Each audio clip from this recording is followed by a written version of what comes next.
In April 1989, Clint Eastwood received a phone call that made him cancel everything.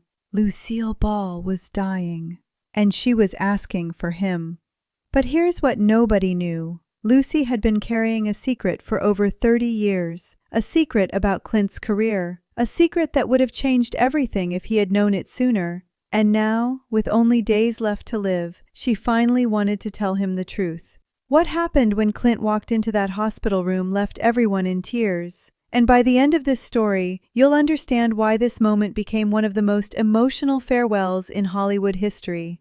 Lucille Ball was 77 years old. She had suffered a massive heart attack just days earlier. Doctors at Cedars-Sinai Medical Center in Los Angeles had performed emergency surgery, but her body was failing. The woman who had made America laugh for 4 decades was now fighting for every breath. Her famous red curls had faded. Her hands, once so expressive and full of comedic life, now lay still on the hospital bed. An IV line ran to her thin wrist. The light from the large windows cast soft shadows across her face. But Lucy wasn't thinking about herself. She was thinking about one person, one man she needed to see before the end. "Get me Clint," she whispered to her daughter Lucy. "Tell him to come. There's something I should have told him a long time ago." When Clint got that call at his Carmel home, he didn't ask questions. He didn't hesitate. He dropped everything and flew to Los Angeles that same day. But what was the secret Lucy had kept hidden for 3 decades? And why had she waited until her final days to reveal it?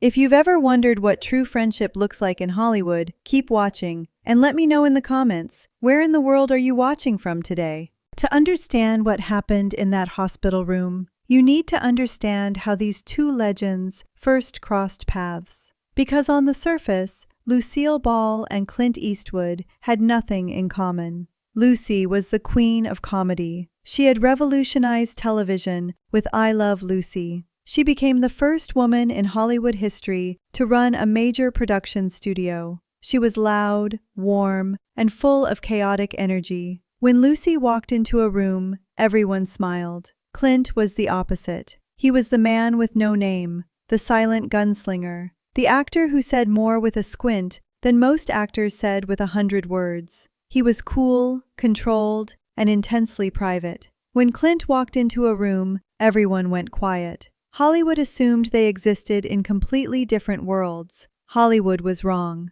Their friendship began in 1967 on the Desilu Studios lot.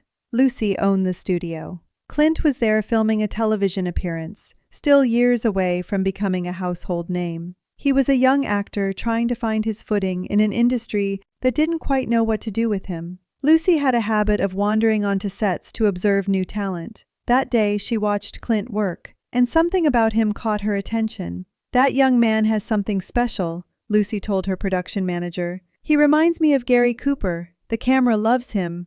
After the shoot, Lucy did something unexpected. She introduced herself and invited Clint to lunch. "Mrs. Ball," Clint said, extending his hand nervously. "I've been watching you since I was a kid." Lucy laughed that famous laugh. "First of all, call me Lucy. Second, you just made me feel ancient. Third, let's eat." That lunch lasted 3 hours. They talked about the business, about dreams, about what it takes to survive in a town that chews people up and spits them out. By the end, something had formed between them. Not romance, something deeper, respect, understanding, a bond that would last decades. But even then, Lucy saw something in Clint's future that he couldn't see himself. And she had already made a decision about his career, one she would keep secret for over 30 years. Through the 1970s and 80s, both Lucy and Clint reached extraordinary heights. But their paths took very different directions. Clint became one of the biggest movie stars on the planet. Dirty Harry, The Outlaw Josie Wales, Every Which Way But Loose. His production company gave him the creative control that Lucy had always told him to fight for. He was unstoppable. But while Clint was rising, Lucy was being pushed aside. Television had changed. The networks wanted younger faces, edgier comedy, faster pacing. The woman who had invented the modern sitcom format was being told she was no longer relevant. Executives half her age were making decisions about her legacy. They treated her like a museum piece, one industry insider later said. Like she was already gone. It was cruel and unnecessary. Lucy kept working.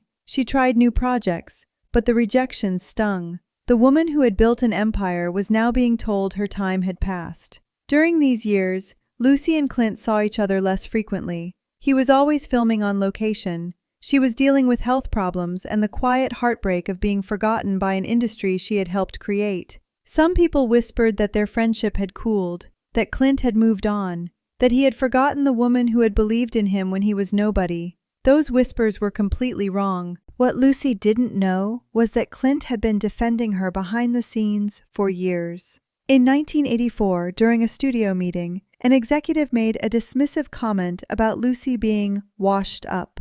Clint stood up from the table. "Don't ever talk about her that way in front of me again," he said quietly. "That woman is a pioneer. She built the road you're walking on. Show some respect." Then he walked out. Clint never told Lucy about that moment. It wasn't his style to talk about loyalty. He just lived it. But here's what makes this story even more powerful. Clint had no idea that Lucy had done something far bigger for him, something that had happened decades earlier, something that had literally saved his entire career before it even started. And Lucy had never said a word about it, not once in 30 years. Why did she keep it secret? And what exactly had she done? The answer will change everything you think you know about how Clint Eastwood became a legend. Stay with me. And if this story is touching you, drop a comment below and tell me, where are you watching from right now?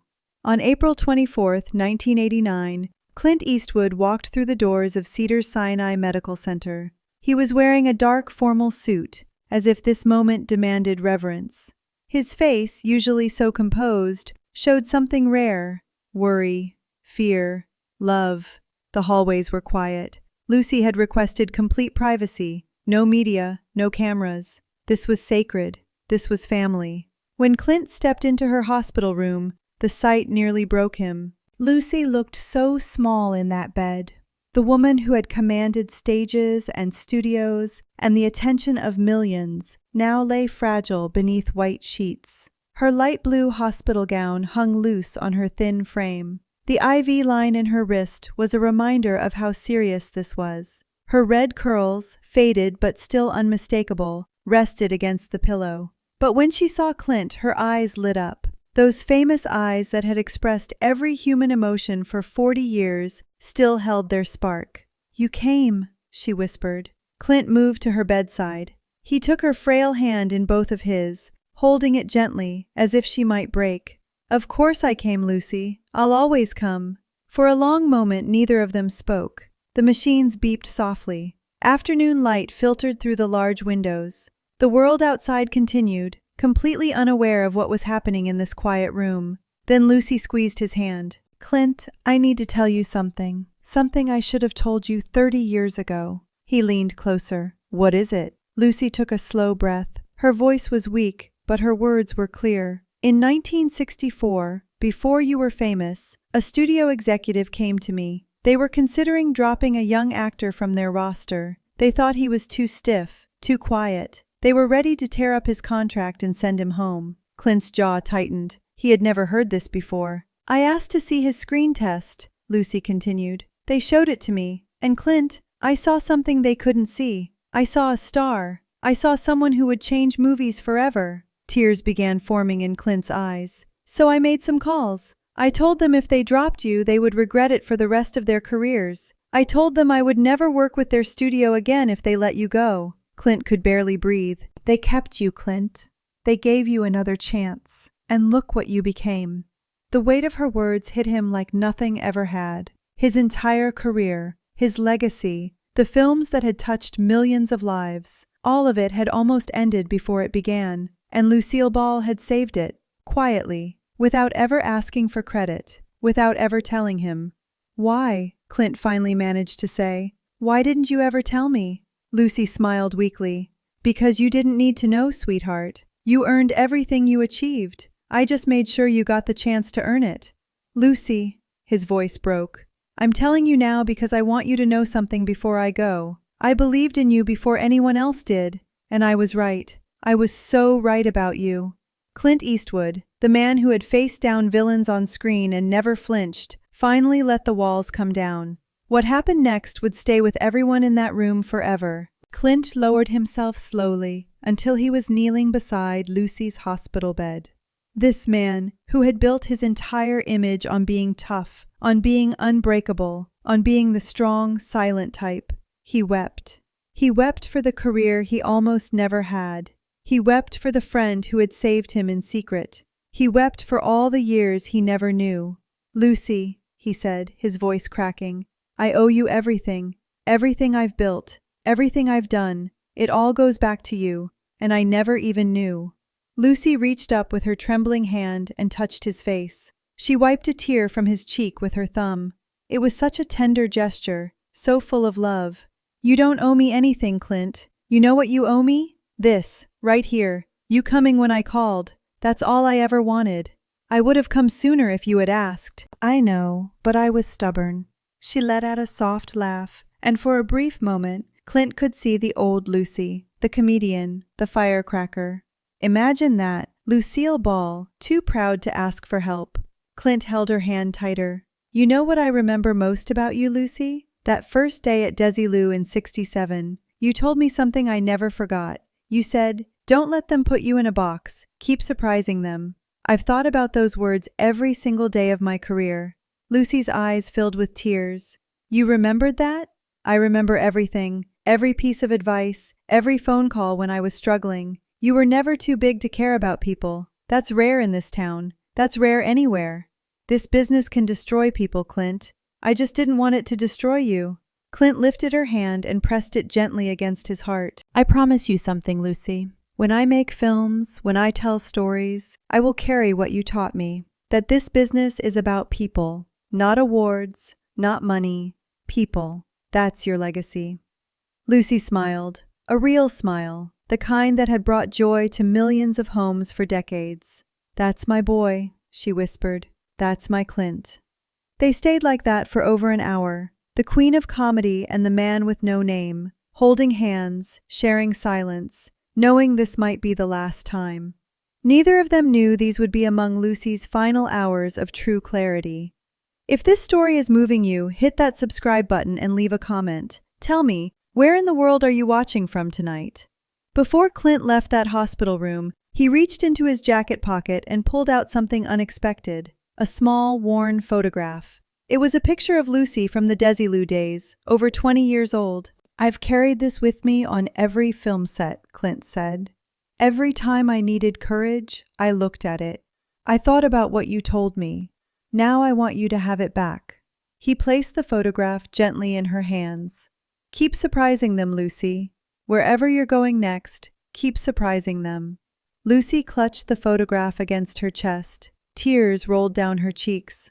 "You turned out even better than I imagined, Clint Eastwood. Don't ever forget, you were always a star. I just saw it first." Clint leaned down and kissed her forehead. He whispered something in her ear. Words meant only for her. Words that nobody else in that room could hear. When he stood up, his eyes were red, but his expression was peaceful. "Goodbye, Lucy. Thank you for believing in me. Goodbye, Clint. Thank you for becoming everything I knew you could be." Clint Eastwood walked out of that hospital room on April 24, 1989. He never saw Lucille Ball again. 2 days later, on April 26, Lucy passed away from an acute aortic aneurysm. She was 77 years old. When the nurses prepared her room afterward, they found the photograph Clint had given her. It was still clutched in her hands. The queen of comedy was gone, but her secret act of kindness would echo through Hollywood forever. When the world learned of Lucy's passing, millions mourned a legend, but only one man truly understood the depth of who she was. In the years that followed, Clint Eastwood rarely spoke publicly about Lucille Ball. What happened in that hospital room was sacred to him, private, protected. But in one interview, he said something that revealed everything. "Lucy taught me that real power isn't about what you take, it's about what you give, especially when no one is watching. She changed my life, and she never asked for anything in return. That's what true greatness looks like." The story of Lucille Ball and Clint Eastwood reminds us of something important. The greatest acts of kindness often happen in silence. The people who shape our lives the most are sometimes the ones we never properly thank. And true friendship isn't measured by how often you talk. It's measured by how fast you show up when it matters. Lucy didn't save Clint's career for recognition. She did it because she believed in him, because she saw something special when no one else did. And Clint didn't race across the country for publicity. He went because she called. Because when the people who matter need you, you go. If this story moved you, share it with someone who needs to hear it today. Because sometimes the greatest gift we can give isn't money or fame. It's belief. It's showing up. It's saying, I see something special in you, when the rest of the world has looked away. That's what Lucy did for Clint. And maybe that's what we can do for someone in our lives too. Thank you for watching. Drop a comment and tell me, where are you watching from? And don't forget to subscribe for more incredible stories.